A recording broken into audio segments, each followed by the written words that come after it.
Hello students in Dr. Everhart's class at Florida State University. My name is Sarah Swenson. I am the school librarian at Edina High School Library. I am also a National Board Certified Teacher and a Google Certified Teacher. My colleague Lisa Gearman of Chaska High School and I presented at the recent American Association of School Librarians Conference in the Ideas Lab. Our presentation was about renovating school library spaces, and I'd hoped to meet with you in person, but unfortunately my family schedule is getting in the way, so I'm making a quick video for you to give you some highlights from our presentation.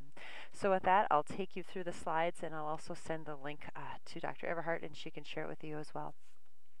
So about 2.5 years ago, Lisa, who's out at Chaska High School, which is a second-ranked suburb of Minneapolis, and I started in our different journeys to renovate our spaces. Edina High School is a first-ranked suburb of Minneapolis, so you know that we live in a climate a little bit different than yours. We wanted to think about how we could prepare our students for the future, and we took Joyce Villen's metaphor of the kitchen table, the place where everybody wants to be, and applied it to our school libraries. We looked at the essential questions of how does a change to an environment transform learning, and how can our school libraries be the catalyst for that change. So Chaska, I mentioned, is a second-ranked suburb of Minneapolis. Lisa has 1,400 students. She's got a building built in 1996, and it's 2 stories. She's got kind of a attic upstairs, and like most school libraries, was filled with wonderfully built oak tables, very sturdy. But the space wasn't working for her students. What she knew about her students was that they are independent thinkers, they are innovators, and she wanted to prepare them for the future. And so she looked at the personalized learning plan of her district, which has 5 points, and her work really focuses in all of those. And so how could she use her district mission statement to support her work in her school media center? She started by looking at a lot of different places, including my space, because I'm about a year ahead of her on my journey. And she also looked at places in our community and businesses for inspiration as well, not to mention online at some of the leaders in our profession. So she went to the University of Minnesota, where she started asking students, how do you learn? What kind of things do you use there? They went to Cargill, which is a Fortune 500 company based here in Minneapolis. And in Cargill's work, they collaborate worldwide with partners from around the globe. So she began to wonder, how do we prepare our students for that kind of work? And those workspaces in companies where there's high tables, comfortable seating, workspaces for collaboration, breakout areas. How do we get our schools to mimic that? They also went to C.H. Robinson, another company in the Twin Cities, and similar sort of workplaces as far as breakout areas, but also places to relax and have fun so that students can then refocus themselves on their academic work. So her light bulb moment was at a technology conference in Minneapolis, where she went to an area where people could play with furniture, and she said, we need to have areas where kids can be self-directed in their learning and have flexibility in the furnishings. And so Target Commercial Interiors, which is in the Twin Cities, it's a branch of Target that you may know, and they have some concepts there. I own space, I share space, we own, and we share space. And then they have examples of what those would look like. So we attended that. She and I were at a workshop there together. In addition to the pictures you'll see here, we also had a reference book called The Third Teacher, which was instrumental in informing our decisions about how we developed our spaces.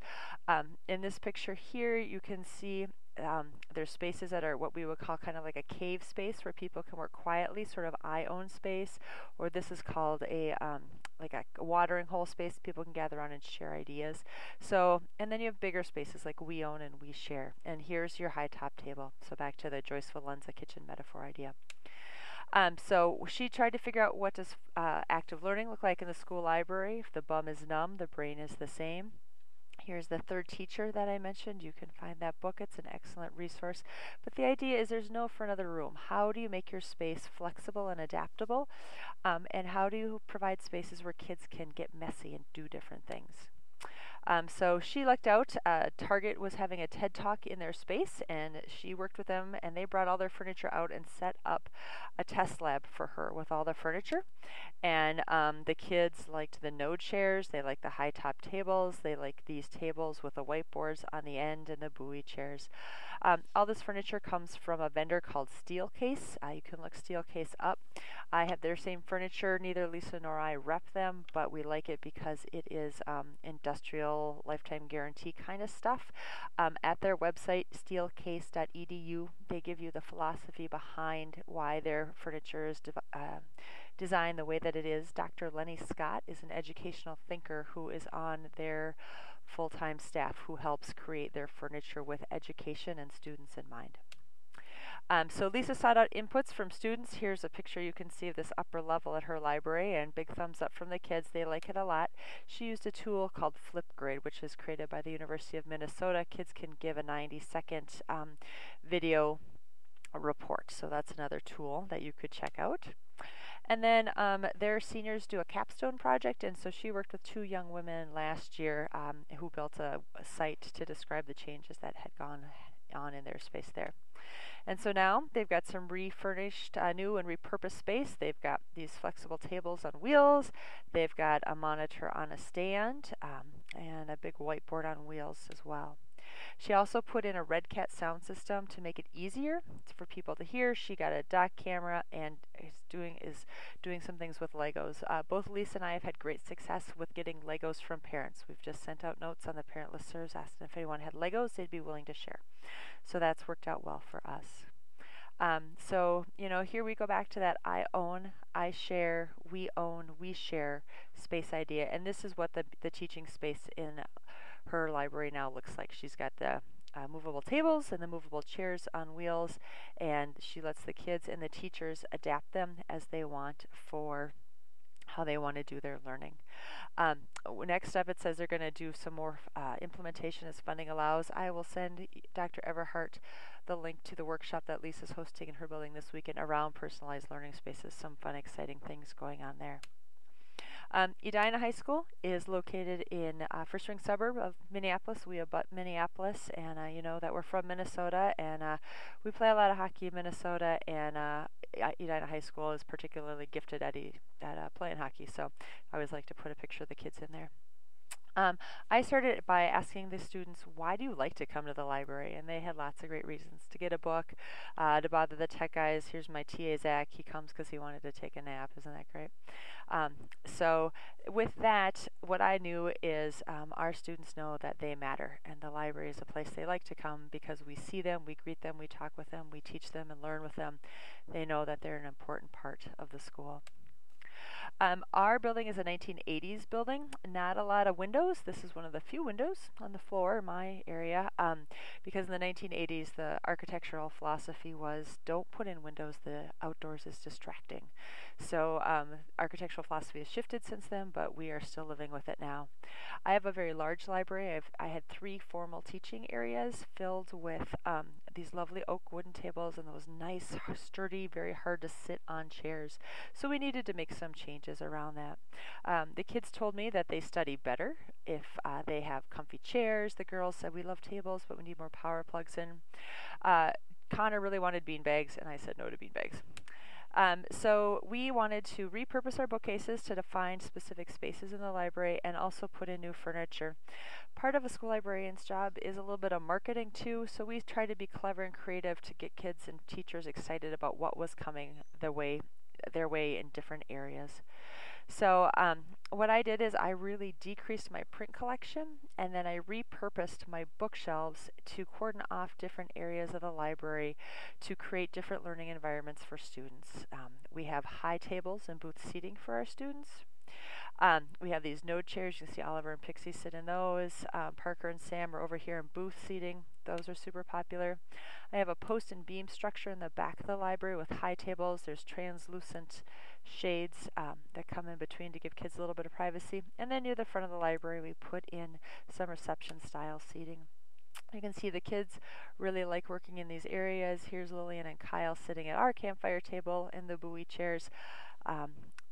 sharing some work they're getting ready for an AP test in that picture. I also have a Mediascape table, and what that is, kids can either lounge and read on it, or they can sit up high and I'll pull out a monitor on a stand. In this picture, the kids are playing Kahoot. They're getting ready for a quiz. And then you can see across the way here I have my booth seating. The kids are telling us that they like it a lot. I have node chairs in this area that's cordoned off by bookshelves. I call it the bumper car corral. We mentioned that this furniture is indestructible. I mentioned I have a hockey team, football team. They all love those chairs. The boys like to be able to wiggle, and they do play bumper cars sometimes, and the chairs are still holding up very well. We put in a high work table, and the kids like that a lot. Though this is sort of the last place they usually work. They prefer the node chairs or that post and beam structure. Here's another picture of my buoy chairs. I have those up by the circ desk. The kids like them a lot. Part of the reason they're by the circ desk is that the kids sit down, they forget their center of gravity, and they tumble off of them, and they laugh and I laugh, and we all know what's going to happen. So that's sort of fun. We also have these personal campfire tables. Kids can move those around. We're a one-to-one school, and so kids have opportunities to just move furniture and work as they want to work. I'm big about giving kids choice. Once we were done, we sent out a survey to students to find out how things were going, and one of the things we learned is that the space is still a little loud, and so next up is sound masking. We're going to be doing some sound masking in our area to help with that. So those are the stories. Ours is on our school website as well. But at the AASL conference, we also talked to people about what does your journey to transformation look like. If you have questions, you can contact Lisa or you can contact me. I'm sarah.swenson@edinaschools.org. If you're on Twitter, you can follow me on Twitter. There's lots of great tweets out there of fun things that are going on. In fact, when I was following the AASL hashtag, I saw another presentation on space that I'm going to share with you real quick, because there might be information there that's interesting to you as well. Hopefully you can see this website of eliterateandlevelingup.com. But Vondi did a presentation on upcycling in your media center, making it work with less. Lisa and I both work at public high schools, and Vondi is at a different kind of school, but she has put together a whole bunch of different clever ideas of things that you can do. And she gives you some criteria, just like our decisions were informed by the third teacher.